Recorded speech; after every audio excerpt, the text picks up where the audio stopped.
नमस्कार मंडळी, स्वागत आहे तुमचं माझ्या मिनी ब्लॉगमध्ये। आज आहे कृष्ण जन्माष्टमी।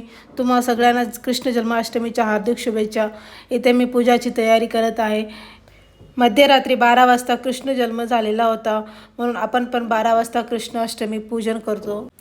कृष्णाष्टमी उपवास करणारे कृष्ण जन्मल्यानंतर 12 वाजता सुंठवडा खाऊन उपवास सोडतात। इथे मी कृष्णाष्टमी स्पेशल रांगोळी काढली आहे। काही ठिकाणी कृष्ण जन्म झाल्यानंतर गुलाल उधळून नाचन गायन करतात, खूप उल्हासाने कृष्णाष्टमी सेलिब्रेशन करतात। मी नैवेद्याला बनवले होते सुंठवडा, जे की कृष्णाष्टमीला स्पेशल असतो। त्यानंतर सुकामेवा, दूध, दही, मिश्री, खीर आणि तूप याचा नैवेद्य दाखवला आहे।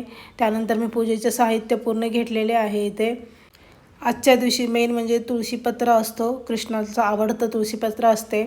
त्यानंतर मी 12 वाजले होते, इथे कृष्णाचा अभिषेक करून घेतले। छान असं पंचामृतनं अभिषेक करून घेतले, स्वच्छ पुसून मग कृष्णाला वस्त्र धारण केले, अलंकार घातले। त्यानंतर पाळण्यात बसून पूजा करून घेतले, तुळशीपत्र फूल वगैरे वाहून घेतले। माझ्या लहानपणीच्या कृष्णाष्टमीच्या खूप आठवणी आहेत, कारण मी लहान असते वेळेस आई शेतातील माती आणून गोकुळ तयार करायची आणि मातीचाच पाळणा तयार करायची। आईचं पाहून मी पण शिकले होते, मी पण मातीचा पाळणा व गोकुळ तयार करत होते। इथे माझी पूर्ण पूजा झाली होती। धूप आरती झाल्यानंतर मग नैवेद्य दाखवले, पाळणा हलवले, अशी आजची माझी पूजा होती।